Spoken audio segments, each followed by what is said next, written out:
நான் என்ன பண்றேன் இன்னைக்கு? என்ன பண்றேன், சீம்பால் சாயந்தரம் கொண்டு வந்தாங்க. சூப்பர்.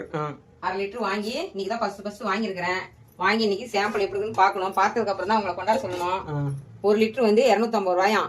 நான் 250 ரூபாயாம். நான் 1/2 லிட்டர் வாங்கினேன். பால் வாங்கி கோல்டு பால் வாங்கி 1/2 லிட்டர் பாலாட்டம் ஊற்றிருக்கிறேன். சர்க்கரை, ஏலக்காய், அப்புறம் பாதாம் பருப்பு இதெல்லாம் கட் பண்ணி போட்டு நல்லா காய்ச்சி எடுத்து வச்சுக்கிறேன். இது ஆறுனதுக்கு அப்புறம் கட் பண்ணி சாப்பிடணும். சூப்பரா இருக்கும். இது மாதிரி செஞ்சு சாப்பிட்டோம்னா கடையில் 50 ரூபா பத்தாது. கடையில் வேணா சின்னூண்டு பீஸா தான் இருக்குது. அதுதான் 10 ரூபா 20 ரூபாங்கிறாங்க. அது எத்தனை சாப்பிட்டாலுமே பத்தாது. இந்த மாதிரி நம்ம வாங்கி வீட்டில் வந்து செஞ்சு சாப்பிட்டோம்னா சூப்பரா இருக்குங்க. கிடைச்சிச்சுன்னா இங்க கொண்டாடுங்க. இப்போ ஊருக்குள்ள கொண்டாந்து தராங்க சீம்பாலுன்னு. அது நம்ம கொஞ்சம் கெட்டியான பால் ஊற்றி தான் செய்யணும். ஏன்னா அவங்க தண்ணியோட தான் கொண்டாந்து தருவாங்க. இந்த மாதிரி நீங்களும் வாங்கி சாப்பிட்டு பாருங்க. உடம்புக்கு நல்லது, ரொம்ப பிடிச்சமானது. சக்கரெல்லாம் உங்களுக்கு தேவையான அளவு போட்டுக்கலாம். நம்ம வந்து இட்லி பானையில வச்சு செஞ்சுட்டோம். ஆமா, நீ இட்லி பானையில தான் வச்சு வேக வச்சிருக்கேன். குக்கர்ல வைக்கலாம்னு சொன்னாங்க. எனக்கு அது வைக்கிறதுக்கு தெரியல.